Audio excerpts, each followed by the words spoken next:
Sa mga fitna na mga pagsubok, na mga trahedya na hindi maiwasan at hindi mapigilan, and we say this in English, it is inevitable. Hindi mo ito maiwasan. Nakatadhana ito mangyayari na ito. Ano ang dapat gawin ng isang Muslim?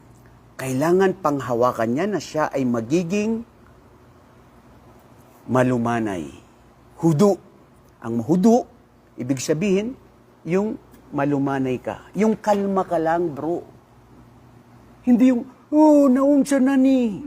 Naunsa na itong kinabuhi karon. Paano na yung kakainin natin? Hindi pa nakatapos yung anak ko.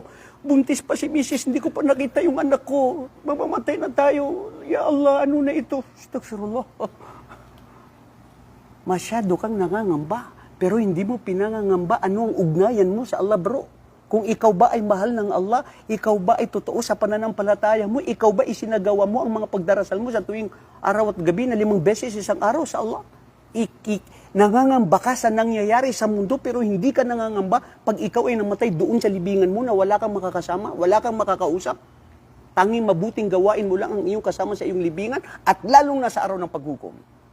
Na kung saan ang bawat isa ay titindig at lahat sila ay husgahan sa kanilang ginagawa.